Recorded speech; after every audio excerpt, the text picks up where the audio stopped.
বিরতির পর এই মুহূর্তে রাজ্য থেকে বেশ কয়েক জায়গায় লিড দিতে শুরু করেছে তৃণমূল এবং যেরকম আলিপুরদুয়ারে সেখানে কিন্তু তৃণমূল প্রার্থী এগিয়ে গিয়েছেন, অন্যদিকে কৃষ্ণনগর সেখানে মহুয়া মৈত্র তিনি এগিয়ে গিয়েছেন। অর্থাৎ তৃণমূল 24 বিজেপি 9 এখনো পর্যন্ত এই আপডেট সামনে আসছে। আলিপুরদুয়ারে এগিয়ে প্রকাশিক বড়াইক, কৃষ্ণনগরে এগিয়ে তৃণমূলের মহুয়া মৈত্র,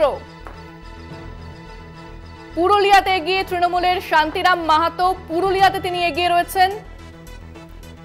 যদিও মুর্শিদাবাদে এগিয়ে সিপিএম এর মোহাম্মদ সেলিম, মুর্শিদাবাদে এগিয়ে রয়েছেন সিপিএম এর মোহাম্মদ সেলিম, তিনি এগিয়ে রয়েছেন। আলিপুরদুয়ারে এগিয়ে তৃণমূলের প্রকাশিক বড়াইক।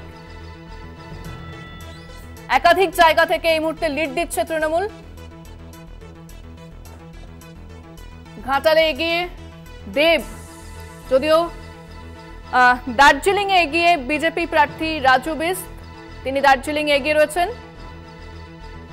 বোলপুরে এগিয়ে তৃণমূল প্রার্থী অসিত মাল, মেদিনীপুরে এগিয়ে রয়েছেন বিজেপি প্রার্থী অগ্নিমিত্রা পাল, মেদিনীপুরে তিনি এগিয়ে রয়েছেন বিজেপি প্রার্থী অগ্নিমিত্রা পাল এগিয়ে মেদিনীপুরে। কলকাতা দক্ষিণে এগিয়ে তৃণমূল প্রার্থী মালা রায়, ঝাড়গ্রামে তৃণমূল প্রার্থী কালীপদ সোরেন এগিয়ে রয়েছেন। অর্থাৎ যেটা দেখা যাচ্ছে যে একাধিক জায়গা থেকে, অর্থাৎ বলাই যেতে পারে যে এই মুহূর্তে যে ট্রেন্ড সামনে আসছে, তৃণমূল এগিয়ে রয়েছে বহু জায়গা থেকে। ব্যারাকপুরে এগিয়ে রয়েছেন তৃণমূলের পার্থ ভৌমিক। এই যে ব্যারাকপুর, সেটা অবশ্যই বিজেপি এবং তৃণমূলের কাছে প্রেস্টিজ ফাইট ছিল, সেই জায়গা থেকে তৃণমূল এখনো পর্যন্ত যে আপডেট পাওয়া যাচ্ছে যে এগিয়ে গিয়েছেন ব্যারাকপুরে তৃণমূল প্রার্থী পার্থ ভৌমিক, তিনি এগিয়ে রয়েছেন।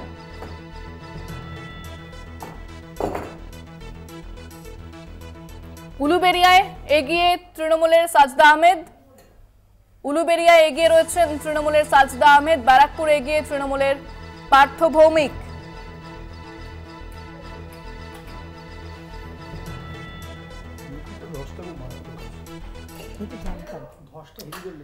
ফিরছি বিরতির পর, সঙ্গে থাকুন। ইউপি যেখানে ধস